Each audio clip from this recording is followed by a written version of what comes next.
so now we're on to the last section of redox and redox potentials. We'll be looking at storage cells, okay, which is obviously a use of the electrode potentials to do something useful for us.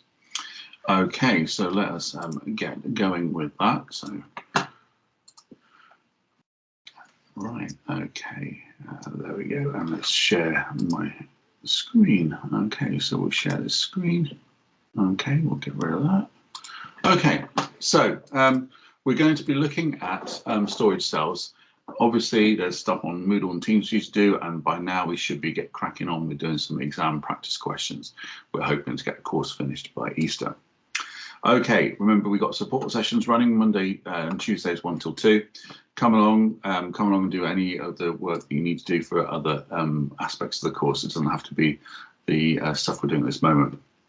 Okay, so in your booklet on page 21, you can stop the video in a second, but there is a piece of work on the application of electrochemical cells. So obviously stop the video, and when you're ready, you can continue. Okay, so here in this diagram here, we've got a picture of what we now call, well, this is something new. It's you know, pretty out there. It's an artificial leaf. Okay, because here the sunlight is hitting this silicon junction. So this is like a bit like a, well, it's like a photosynthesis membrane. It's a bit like the chlorophyll in a leaf. And we're taking water, we're splitting the water into oxygen and hydrogen ions. We're going to get a movement of electrons, or we can generate a movement of ions, which will then generate a movement of electrons. And we're going to get hydrogen given off, which is very similar to a photosynthetic system. Okay, so basically we make an artificial leaf, and in doing so, we've got movement of charge, we get a current.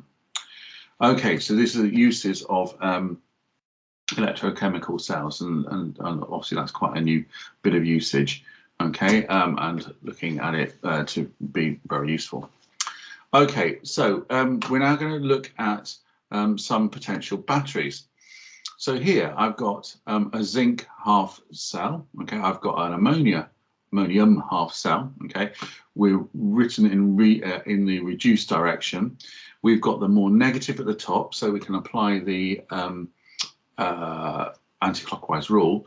So if we apply the anti-clockwise rule, we can see that the ammonium, let's make sure my pen is working, get this pen working, pen, there we go, pen. So ammonium here will react with zinc to make this and this, okay, because this is the more positive one, it's going to go in that direction, so this one goes in that direction, and this one will go in that direction, okay, we actually can get plus 1.5 volts. That should ring a bell. 1.5 volts is a common voltage for cells. Let's get rid of this pen for the moment now.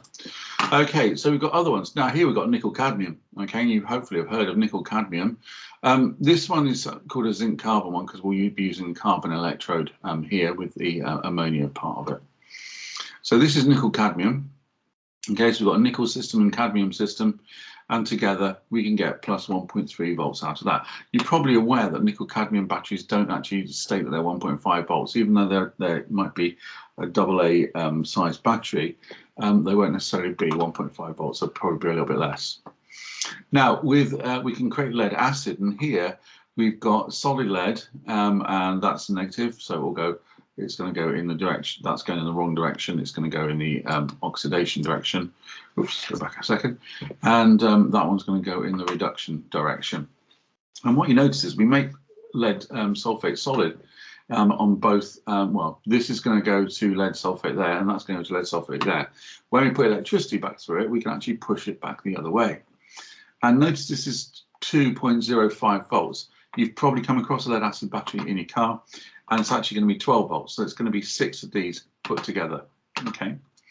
And then we've got the fuel cell, which we have mentioned before. And this is where hydrogen and oxygen are combined to make water.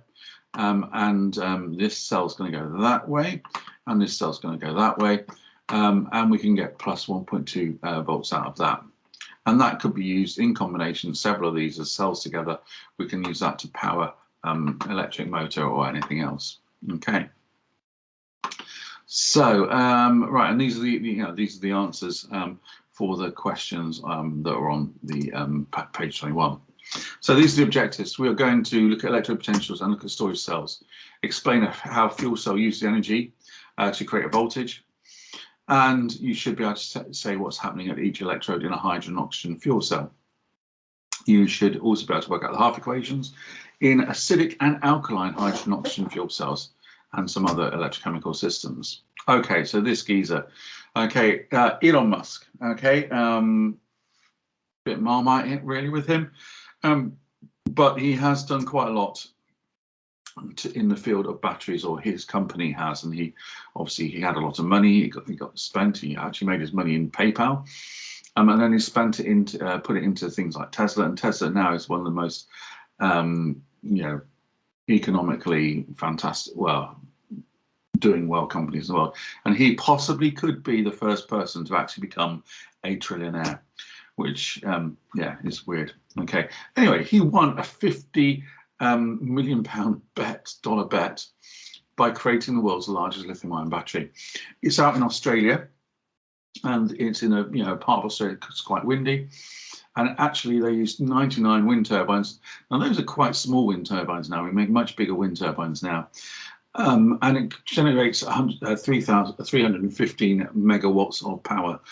And that's all stored in these batteries here. Now, in fact, probably what is inside these batteries are old Tesla car batteries.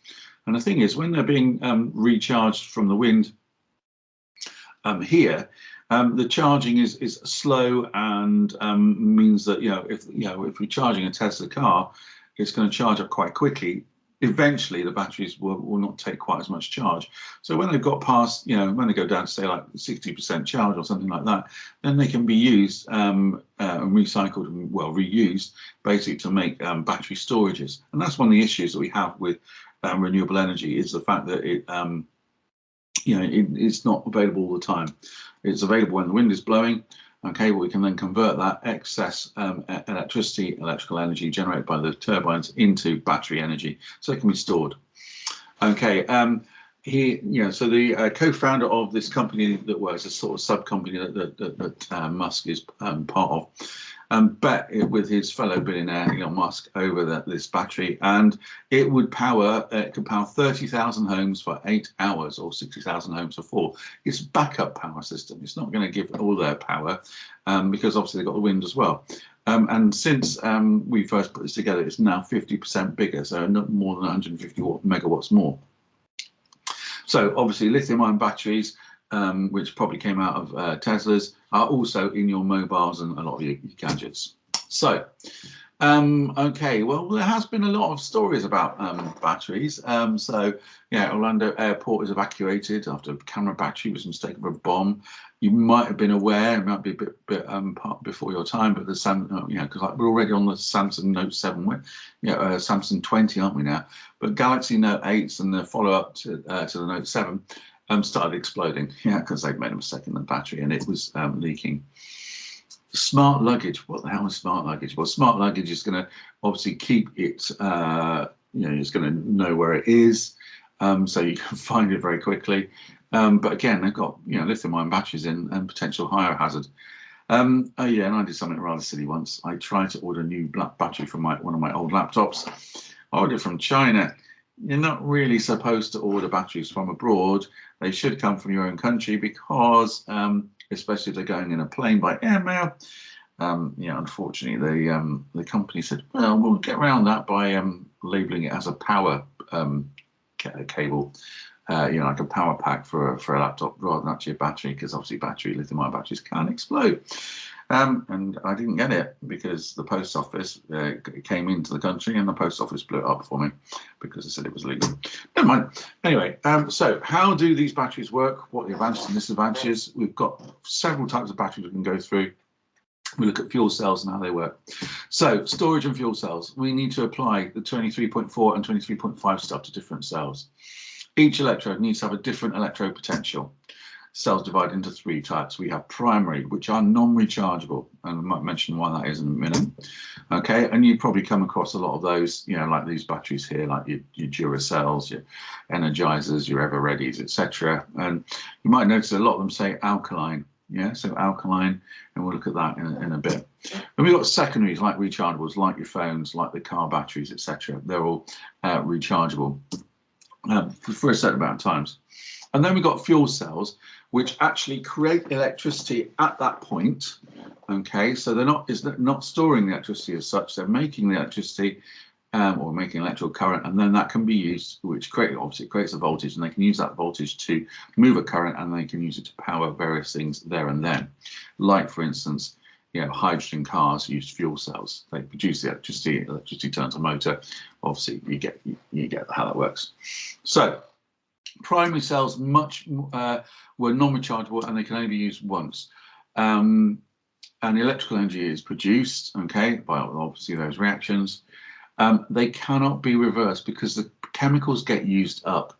Or what can happen is, say, for instance, in the zinc manganese dioxide battery, which is sometimes, which is our common alkaline cell, is that when the zinc is reacted to become Zn2 plus, when you try and put electricity back into it, which should reverse it, then the zinc doesn't reform properly. Okay, we get these things called dendrites, which stop the flow of electricity working properly and stop the actual redox reaction happening so well when it's going back the other way.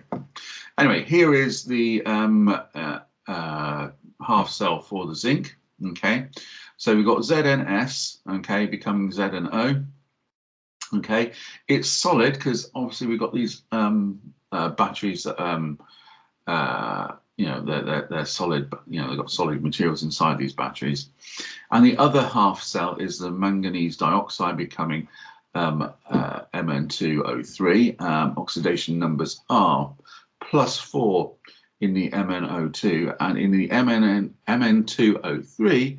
We've now got -6 for the oxygens. It's 0 overall, so each of the manganese must be +3.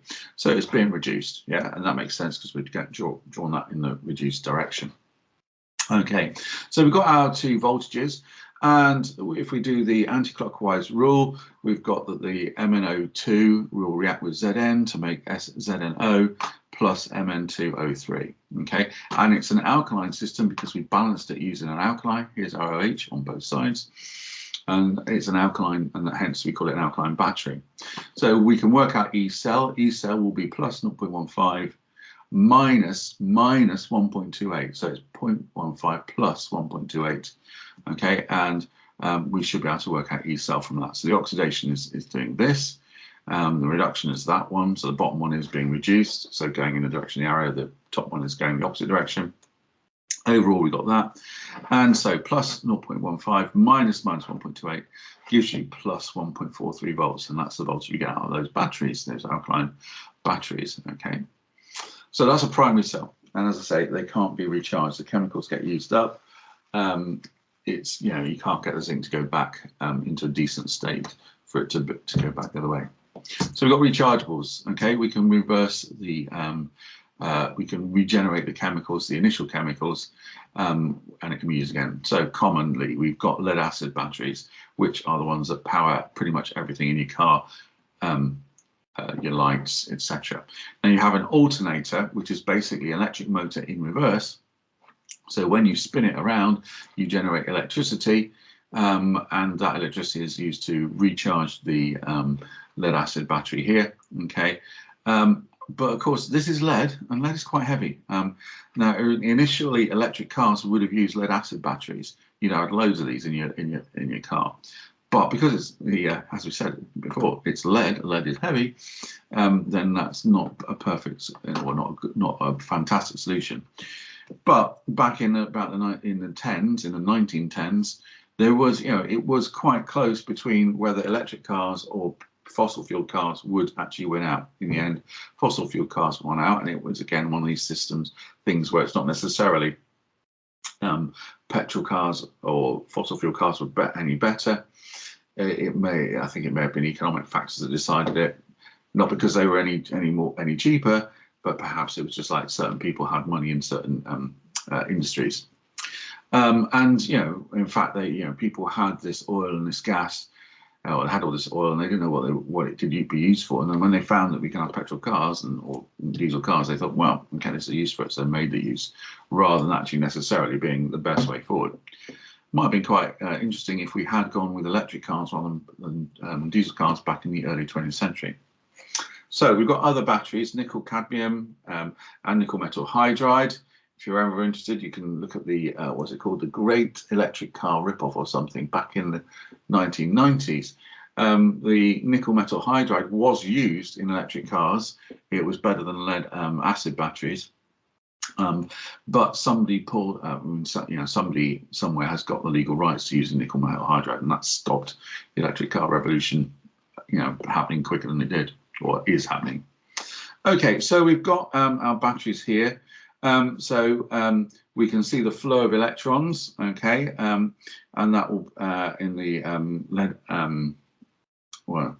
in the nickel metal hydride battery, and we can see what happens in each electrode, okay, it's an alkaline electrolyte, so we've got alkaline in the battery, and that allows us to get this flow to go. That's a bit like the salt bridge in the cells that you made, or will be making, or you saw demonstrated.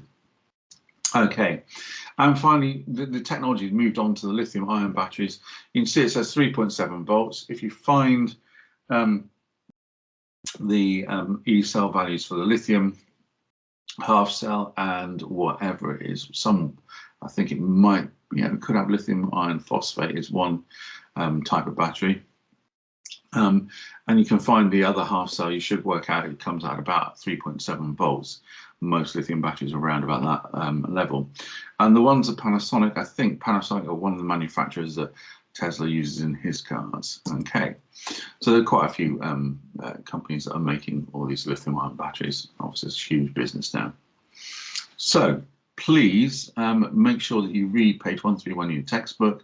You can make a few notes about it. This is a sort of fairly researchy bit of the course. So now we move on to fuel cells. Okay, so we generate electricity from an electrochemical reaction, and this time it's oxygen, and it can react with a fuel. Now this fuel could be hydrogen or could be methanol, and either of those two would combine to make water. And it can operate continuously. Of course, the advantage of a hydrogen fuel cell car is that you can have a hydrogen tank and you can fill it up rather quickly, quicker than you can recharge an electric car. So we can use the electricity to power the cars, buses, laptops, any of those, yeah. And we also can produce heat. We could, do something like recycled heat. I'm not sure why we made that car move, but okay, we're just sort of highlighting the vehicles. So we have two electrodes, obviously a cathode and an anode. The cathode is negative, the anode is positive, separated by a solid or a liquid, okay? And charged particles move between the two electrodes. Might have a catalyst like platinum to speed it up. So hydrogen fuel cell car, overall reaction is that hydrogen reacts with oxygen. Half equations, right? So we've done these half equations before, but at the anode, okay, we've got the hydrogen is oxidized and the oxygen is reduced at the other side. So if we did it with alkaline, okay, conditions, we get that, okay. And what voltages would we get? Well, okay, so the hydrogen one, so remember we set the hydrogen one to be 0, okay, because we use that to compare everything else to. So if we take the reduced side, so it's plus 1.23 minus 0.000, or nothing. So the battery, the voltage there is plus 1.23. Now, if we look at it with the alkaline system, we've got the more positive one here, so it's plus 0.4 minus 0.83, which also comes to plus 1.23 volts. So you get 1.23 volts, whether you do it as an alkaline or an acid system. Okay, so it always comes to that.